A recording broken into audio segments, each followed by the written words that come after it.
CNN's Donnie O'Sullivan got in the cage with former UFC star turned podcaster Jake Shields to explore the manosphere and why exactly it's so popular. They speak liberal, they have liberal friends, and then they go online and they are a white supremacist. This is Vera Papasova. She spent the last year dating far-right men in New York City for a story for Cosmopolitan magazine. They're the most insecure men I've ever sat down with. It was really difficult to have some of these dates because they were so insecure, because they don't really know who they are and they don't know how to figure that out. She said the men she dated got all their news and information from the so-called manosphere. They did not listen to anything else. They're only listening to independent media, and they're only listening to men talking to men. The manosphere is made up of macho podcasters and influencers. There's no such thing as an independent female. Most women have zero concept of like money. Females don't have independent thought. It's a space where UFC fighters are among those who reign supreme. They love the UFC guys. They love the MMA guys because those guys do what they can. They're modern gladiators. They're badass. Badass like Jake Shields, a former UFC star turned podcaster. Sorry. Now I'm starting to feel nervous. Thanks for having us. Yeah, of course. Who I met at an MMA gym in Las Vegas. Like all great MMA pros.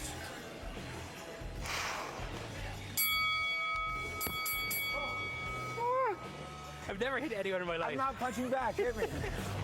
No, I sit right here. KO. This is CNN. Do you miss being full-time pro, like in terms of? You know, of course I miss it. To go from professional athlete, which is the highest of highs, to retirement. And I guess the podcast has helped. You could fall into depression if you just go from the most amazing career where you're famous and spotlights to all of a sudden you're a nobody. Sure. Like other podcasters in the manosphere, Jake regularly hosts controversial guests. And I named the podcast Fighting Back. I feel like we have to fight back what we're told we're allowed to do. I just don't like to be told you're not allowed to talk to this person. Like, why can't I talk to him? I'm not saying I agree with his ideology, but I should hear what he has to say. He's hosted the former Grand Wizard of the Ku Klux Klan. Today I have a very, very special guest, Dr. David Duke. I knew you're controversial, but I had no idea how controversial. And Thomas Russo, the leader of the white supremacist group Patriot Front. Let's go where we disagree a little bit. Yes, sure. Let's hit race, because you're a white-only group? So the organization only allows people of American ethnicity, and all Americans, I believe, come from Europe, so they're white. The true heirs of the American spirit fight on! Yeah, no, I understand and talk to these guys, but I've also not brought anyone hateful. If I do, I'm going to be really on top of them. But so you saying that you haven't brought someone hateful on, right?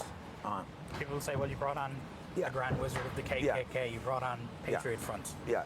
They're hateful. No, I think those are excellent questions, but if people go and watch the actual interviews, I think they would be like, oh, this guy's not near as hateful as if I expect it. But Vera says hate isn't what the men she dated were really looking for. One of these guys brought me to a political meeting. And did they talk about politics? Barely.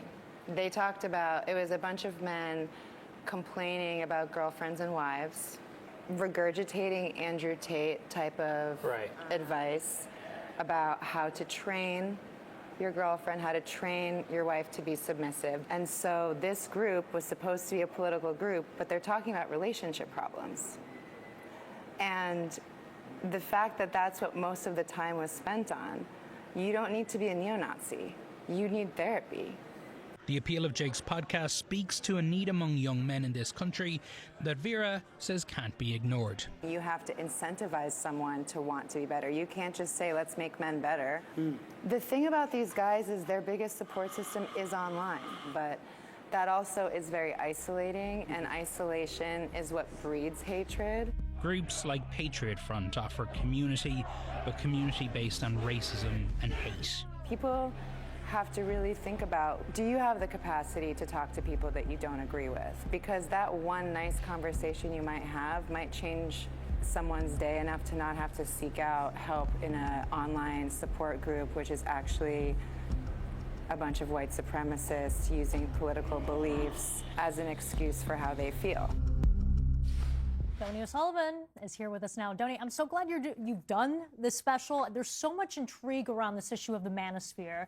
And in fact, Trump is going to the UFC tonight. How big of a role does the sport play in the manosphere? Hey, Isabel. Yeah, and look, we should point out at the start here, there's tons of guys who are fans, and some women as well, who are fans of the UFC.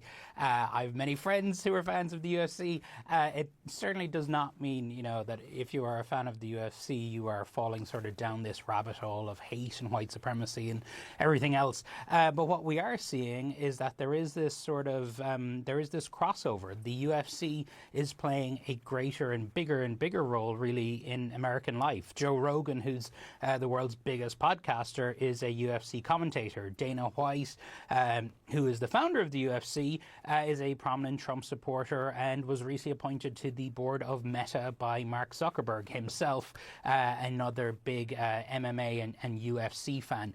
And actually fighting tonight in Miami, Trump is going to the event. We're not sure if he'll be there for the earlier fights, but fighting tonight in Miami at the UFC event is a fighter by the name of Bryce Mitchell, who recently set up a podcast of his own, and on his debut episode a few months ago, he said that Hitler was a quote-unquote good guy or a great guy.